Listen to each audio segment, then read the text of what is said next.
Thank you all for coming. All of you. It's very nice. Welcome. We are the Thurbrarians. And if people in the back can't hear, just go like that or something. We're going to see if we can talk loudly enough. We're going to start with introductions. And everyone, all of the readers are going to introduce themselves. So Nena, why don't you start? Stand and... Nena Couch, I'm curator of the Lawrence and Leach Theater Research Institute. I'm Geoff Smith with the Rare Books and Manuscripts Library. I'm Andy Hang from Preservation. I'm Debra Jackson. I'm the facilities coordinator at the Tech Center, and I also work in preservation. I'm Nick Felt. I'm the collection management team coordinator. I'm Linda Lee Talmadge, and I'm retired. I'm Matt Jewett, and I'm the IT manager here at the library. I'm Cynthia Preston, and I work in SIP's reference and collection development. Hi, I'm Wes Boomgaarden. I manage preservation. I'm Paul Watkins, retired also, and principal library. Graham Walden, acting coordinator for collections. Bruce Leach, I'm the subject librarian for biological sciences and psychology. And I'm Nora Kissel. I'm the former curator for the Preble Research Center Archival Program. I'm Harry Campbell. I'm the conservator here for special collections in the libraries. These stories today are adapted versions of some of the stories of James Thurber. I got the idea for this, for doing these adaptations when I was living in Greensboro, North Carolina, where they have an annual theater event called 5 by O. Henry, who was born and raised in Greensboro under the name of William Sidney Porter.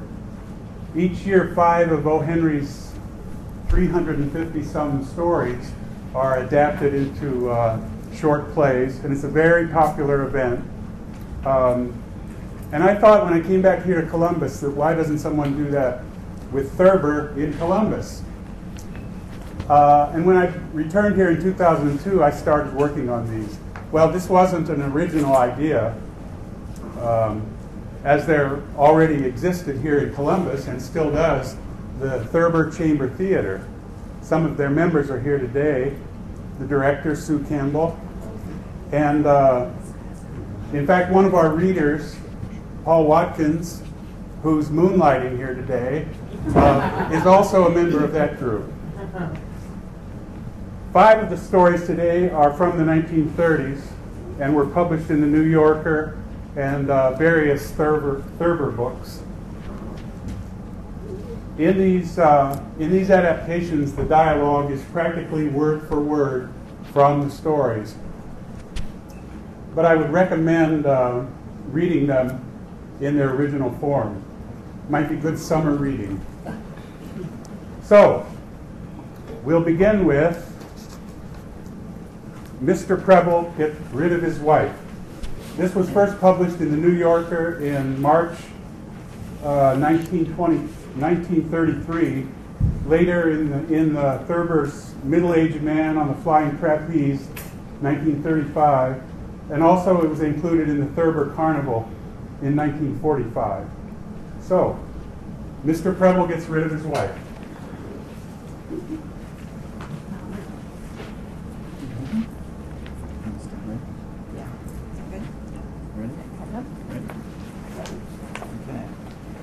Let's run away together. All righty. Let's run away together. All righty. My wife would be glad to get rid of me. Would she give you a divorce? I don't suppose so. Well, you're going to have to get rid of your wife.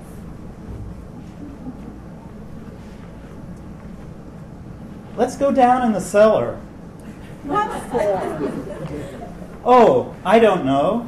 We never go down in the cellar anymore, the way we used to. We never did go down in the cellar that I remember. I could rest easy the balance of my life if I never went down in the cellar.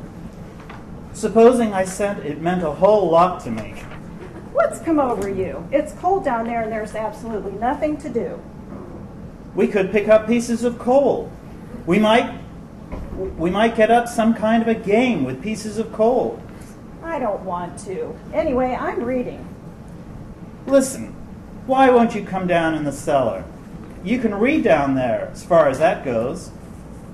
There isn't a good enough light down there, and anyway, I'm not going to go down in the cellar. You may as well make up your mind to that. Gee whiz. Other people's wives go down in the cellar. Why is it you never want to do anything? I come home worn out from the office, and you won't even go down in the cellar with me. God knows it isn't very far. It isn't as if I was asking you to go to the movies or someplace. I don't want to go. All right, all right. I wish you'd let me tell you more about it. It's kind of a surprise. Will you quit harping on that subject? Listen, I might as well tell you the truth instead of beating around the bush. I want to get rid of you so I can marry my stenographer. Is there anything especially wrong about that? People do it every day. Love is something you can't control. We've been all over that. I'm not going to go all over that again. I just wanted you to know how things are. But you have to take everything so literally. Good Lord, do you suppose I really wanted to go down in the cellar and make up some silly game with pieces of coal? I never believed that for a minute. I knew all along you wanted to get me down there and bury me. You can say that now, after I told you. But it would never have occurred to you if I hadn't. You didn't tell me. I got it out of you. Anyway, I'm always 2 steps ahead of what you're thinking.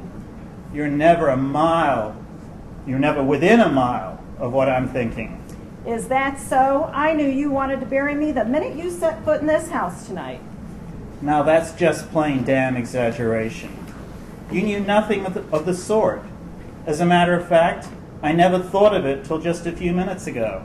Oh, it was in the back of your mind. I suppose this filing woman put you up to it. You needn't get sarcastic. I have plenty of people to file without having her file. She doesn't know anything about this. She isn't in on it. I was going to tell her you had gone to visit some friends and fell over a cliff. She wants me to get a divorce. That's a laugh. That's a laugh. You may bury me, but you'll never get a divorce. She knows that. I told her that. I told her I'd never get a divorce. Oh, you probably told her about burying me, too. That's not true. That's between you and me. I was never going to tell a soul. You blab it to the whole world. Don't tell me. I know you. I wish you were buried now and it was all over with. Don't you suppose you would just get caught, you crazy thing? They always get caught. Why don't you just go to bed? You're just getting yourself all worked up over nothing. I'm not going to bed. I'm going to bury you in the cellar. I got my mind made up to it. I don't know how I could make it any plainer. Listen, will you be satisfied and shut up if I go down in the cellar? Can I have a little peace if I go down in the cellar? Will you let me alone then? Yes, but you spoil it taking that attitude. Sure, I always spoil everything. I stopped reading right in the middle of a chapter. I'll never know how the story comes out, but that's nothing to you. Did I make you start reading the book? Here, you go first. Brr, it's cold down here. You would think of this at this time of year. Any other husband would have buried his wife in the summer. You can't arrange those things just whenever you want to.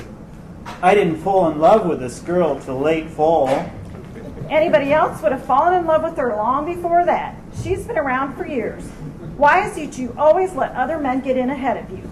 Mercy, but it's dirty down here. What have you got there? I was going to hit you over the head with this shovel.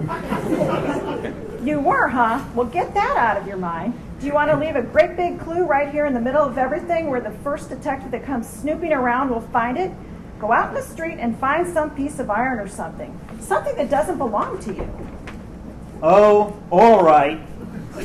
But there won't be any piece of iron in the street. Women always expect to pick up a piece of iron anywhere. If you look in the right place, you'll find it. And don't be gone long. Don't you dare stop in at the cigar store. I'm not going to stand down here in this cold cellar all night and freeze. All right, I'll hurry. And shut that door behind you. Where were you born? In a barn?